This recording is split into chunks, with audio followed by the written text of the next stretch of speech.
Alright guys, so in this video I'm going to be going through how you do a transfer so that then you can carve your printing block. So I have my picture right here. This is the picture that I want to transfer onto this printing block. You guys will have a slightly larger block. This is a remnant, this is leftover, so I'm using this. What I would do when you get your printing block, check both sides. Make sure that you've got all four corners to your block. If one corner's kind of chipped off, try flipping it over, see if the other side looks better. You can see I chose not to use this side because it kind of has this little bevel here where I lose that corner. So I'm going to work on this side because it's got four sharp corners. Okay, so now I have my picture that I really want to transfer. The first thing that I need to do, I need to put the picture on the back. So basically I need the backward version of my original picture. And we can talk about why as we're doing this. But with this picture, I now need to put this onto the block. So how am I going to do that without redrawing the entire thing over again? Well, let me show you. We are going to take some chalk. Brightly colored works best. And what I'm going to do, I'm going to take the chalk and I'm going to rub it all over the back of my image, which will be my original drawing. So I've got the backwards type here. I want this to go on the type that is going the correct way.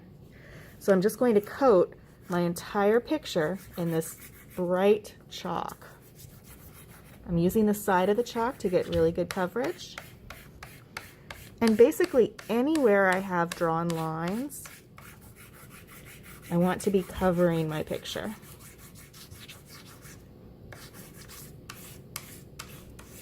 You'll notice on the back side when I traced it using the light, I made sure that instead of like shading in each area, I kind of went around it. I made it that color by numbers look where you're going in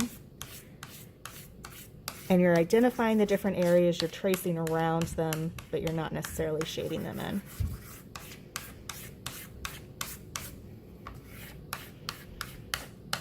So this looks like a pretty good coating. I think that will work. So now I'm going to take my picture, I'm going to flip it over. Mine does not quite fit on my block, yours will. So I'm just going to get it as close as I can. Once it's in place, I don't want to move it around too much. What I do want to do, I want to get a fairly sharp pencil and I want to go ahead and trace every line. Now's the point at which I really don't want it moving too much, and here's why.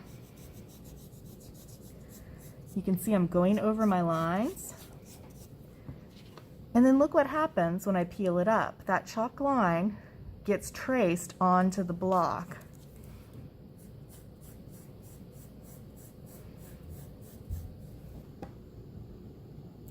And you guys will notice when I do peel it up, just to check to make sure things are transferring, I'm always holding my paper in place with the other hand so it can't move around. So you can definitely check, make sure things are transferring, but you want to make sure your paper does not shift at all.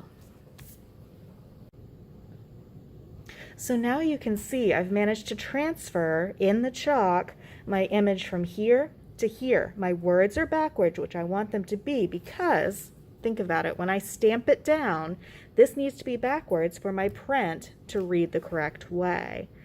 You can also notice in a lot of these areas, I did use the chalk and you can see the pink of the chalk, but you can also see the graphite of the pencil. In some places that will come through too from your original drawing.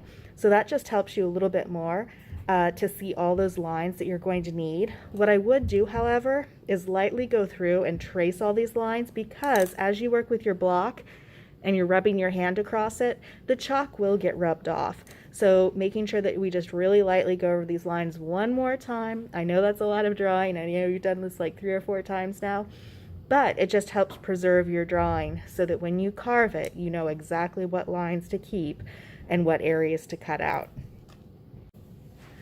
A couple of quick things that I'm discovering as I do this. One, you probably want to have your original picture really close by because if certain lines did not transfer so clearly, you can always go back to your picture and check to see where you wanted them.